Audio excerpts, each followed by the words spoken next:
Is there any corroborating information from the Ewe people themselves to back up the claims of Mohammed Bello that they were in the Sudan region?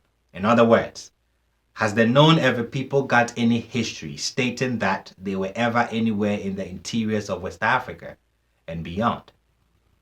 The answer is yes. My brother Doji is going to quote a couple of oral histories taken from the Ewe branch, known as the Azogli, and then I will translate what he says. Be miawoe nye Mawu dukɔ, Songa dukɔ si gbã dukɔmeliawo le Sudani nutoa me.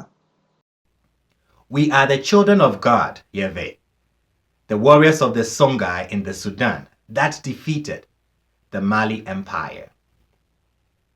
Even though we find the Ewe people making this claim nearly 1,000 miles away in the present-day Volta region of Ghana, their oral history claim they were in the area and citizens of what became the Mali and Songhai empires.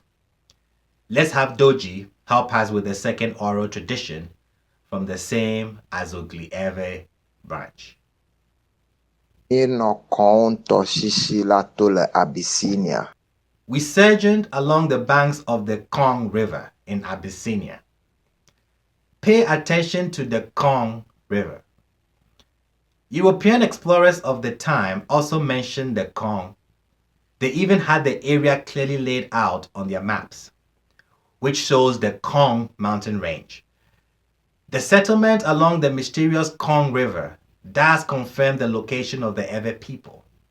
Kong was within the region that constituted the Mali and the Songhai empires. Thus, the settlement along the mysterious Kong River does confirm the last address of the Ewes within the region that constituted the Mali and Songhai empires. This evidence is in addition to the fact that Arab writers like Ahmad Baba and Mohammed Bello mentioned that the Yaba, who are none other than the Ewe people, were indeed in the Sudan. The Arab writer Ahmed Baba actually put them down as citizens of the Songhai Empire.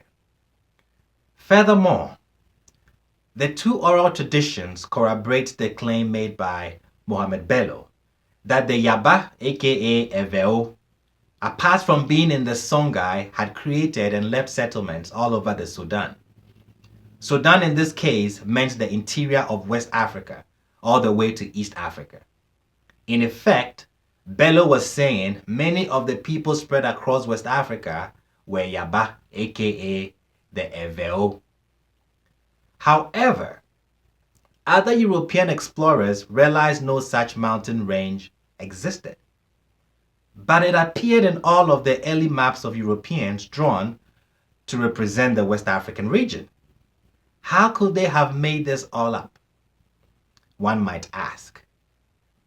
The answer lies with the Azogli Ewe, who mention Kong in their history.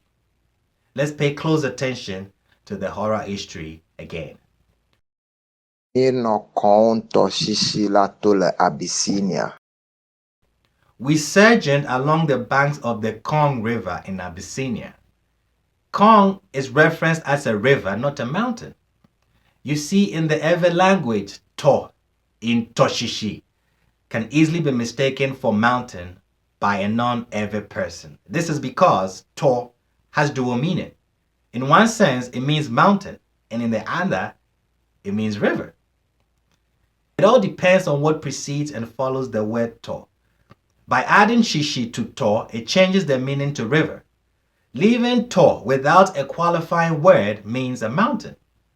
To, in this case, river, was mistaken for mountain by the non-Ewes, the Europeans.